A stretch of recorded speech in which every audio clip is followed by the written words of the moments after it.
البطوله وتحليقه منفردا على قمه الدوري منذ البدايه. ست مستشار بهني حضرتك النهارده بالفوز، الاقتراب من التتويج بلقب جماهير الزمالك تنتظره النهارده، ورموز نادي الزمالك اللي جايه بتساند حضرتك بتساند النادي النهارده. اولا انا بحيي كل اللي في الاستوديو، طبعا انا مش شايفهم بس مش عايز اقول اسمائهم عشان ما ناخدش وقت. عشان اولا الصفقات دي مجلس الاداره بالكامل شغال مع بعضه، في لعيبه رجاله. عايز اقول لشوبير وخالد بيبو انتوا خدتوا درس النهارده، بوجه لكم خدتوا درس. ده نادي الزمالك الرجاله. النهارده فرق 9 بونت بيننا وبين الاهلي اللي انتوا كنتوا فرحانين قوي. وبقى يعني تقولوا بقى جمهور مش عارف، كان في الماتش فيه جمهور ومش عارف ايه، وطارق يحيى هيبيع الماتش، ومختار اخبار مختار معاكم ايه؟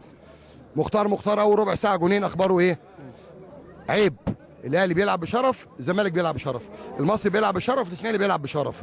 لازم تتعلموا ان ده مش اعلام. واقول لمحمد ابو العينين من فضلك ما ينفعش يا محمد يا ابو العينين اللي بيحصل في قناتك. عشان تصريحاتك كانت بعد مباراه المقص بالظبط كده وخلاص. والدوري ضاع من والدوري ضاع من الزمالك، ومبروك للنادي الاهلي. لا، مبروك للفريق اللي هو تعب السنه دي في الصفقات. وبقول لك تاني يا شوبير، انت وخالد بيبو والست شاديه اللي قرفانه بشفتيرها دي، عايز اقول لكم حاجه بس صغيره. مين يا فندم ست شاديه؟ هم عارفين شاديه البنت الرقاصه والطبال بتاعتها دي. عايز اقول لهم حاجه بس صغيره. الاهلي ما جابش السنه دي في الصفقات الجديده الا واحد بس، جون انطوي. تمام؟ تعال اتفرج على صفقات الزمالك ان شاء الله السنه دي، يعني الموسم الجديد. كهربا خلص امبارح؟ لا، كهربا كان عندي في المكتب هو والده علشان قضيه اخوه. لكن مفيش لاعب. قلت قبل كده الزمالك يا ولد يا اللي اسمك رضا هلال، يا اللي بتكتب في صوت الغمه وتقل ادبك على الزمالك وتقول المرتضى منصور قال لعيبه اقعدها في مكتب درج مكتبي، ده في بطن هيثم. هيثم مين؟ الواد التخين اللي هم باعتينه المغرب بقاله 30 يوم مش عارف يقابل رئيس النادي. عايز اقول له الولد دون ورحمه امك الغاليه، جميع منتخب مصر اتفقوا مع مرتضى منصور. كل ما جماهير الزمالك تحلم بيه وهتبقى مفاجاه. بس انا بحترم الانديه. يعني المقاصه مثلا بعت لي تفويض فلان وفلان، اتحاد اسكندري فلان وفلان، انبي نفس القصه. انا بحترم النادي الاول، ما بخطفش ملاعب.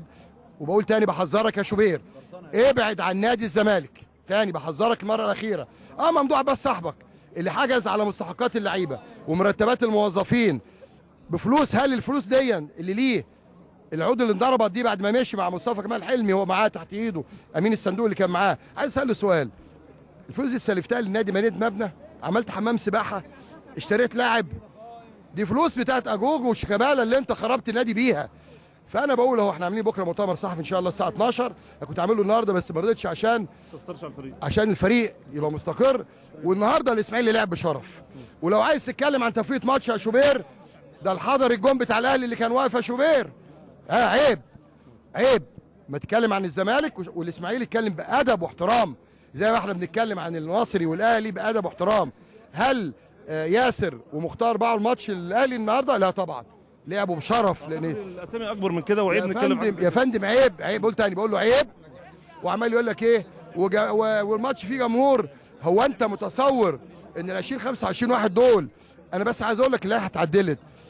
اللائحه بتقول لما الجماهير تقتحم الملعب يا شوبير.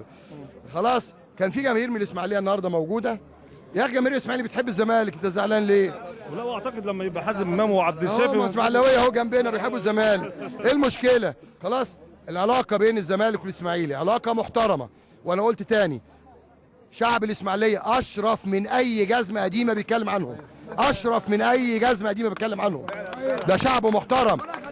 ده الشعب دون كان في ناس نايمه على بطونها وبيناضل في 67 واتهجر، واللي راح الدقهليه واللي راح الزقازيق. تمام؟ ايه الثمن اللي انتوا دفعتوه؟ اسماعيليه وبورسعيد والسويس دفعوا الثمن. فعيب تتكلم عن شعوب محترمه بالشكل ده. وانا قلت لك يومها، قلت لك ورحمه امي الغاليه، الزمالك بطل الدوري بامر الله، وال10 سنين جايين يا شوبير انت وشاديه وخالد بيبو. وعيب بقى، انتوا اساتوا للنادي الاهلي، النادي الاهلي الكبير. انا لو رحت خطفت لاعب من الاتحاد السكندري اسمه محمد حمدي، ولا رحت عايز اخطف لاعب من الوداد المغربي، ولا عايز اخطف لاعب اسمه عمرو السوليه من الاسماعيلي، انا بخبط على الباب. عمري ده ما كانت اخلاقيات النادي الاهلي. وعشان كده بقول لجماهير النادي الزمالك المحترمه، مبروك باذن الله الدوري بعد 11 سنه قرف مع ممدوح عباس بالاخلاص بالحب بمجلس اداره، بالجماهير المحترمه اللي اتحملت، جماهير فوق طاقه البشر اتحملت، بفريق محترم، بالاجهزه المختلفه، سواء كان ميدو، باتشيكو، محمد صلاح، حسام حسن، واخد بالك الناس دي كملت بعض. بص يا بيه، استقال 3 مجلس الاداره والمسيره ماشيه، اتغير 4 اجهزه فنيه والمسيره ماشيه. عارف ليه؟ عشان في اخلاص.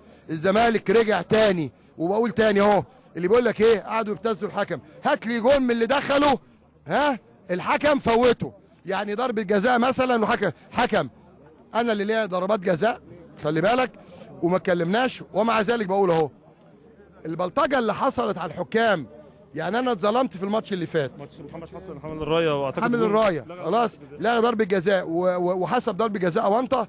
ومع ذلك خلي بالك، ومع ذلك حمله اتعملت قالت لك ايه، احنا هنراقب الحكام عشان هيجاملوا الزمالك.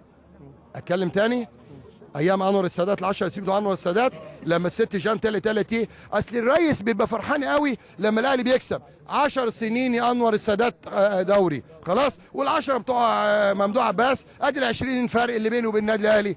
القصه دي خلصت خلاص. بقول لجماهير الزمالك المحترمه، الزمالك ليه درع وسيف وربنا معاهم ان شاء الله. قولي بقى لجماهير الزمالك، رموز الزمالك لما نلاقي حازم امام، نلاقي حسين ياسر المحمدي، نلاقي احمد عبد الفتاح من السله، نلاقي احمد عبد الله، محمد عبد الشافي، كل دول موجودين في النهارده. بص يا بيه، ده الزمالك في مسؤول كبير في مصر، انا بحبه واحترمه، مش هقول اسمه، كان قاعد مع مسؤول كده يعني قال لي شويه، قال له اتعلموا من مرتضى منصور عمل ايه في الزمالك، خد مركز شباب عملوا نادي عالمي خلاص، واليد والسله والطايره وكره القدم بياخدوا الدوري ان شاء الله. قال له انت عارف ليه؟ لم ولاد النادي رجعهم تاني، بقى في حب بين ولاد. واسامه كان موجود، الاخ اسامه برضه نبيه، تمام. عايز اقول ان نبيه جايب صفه رسميه بالظبط، لا برضه واحد من ولاد النادي. عايز اقول ان الحب هو اللي جمع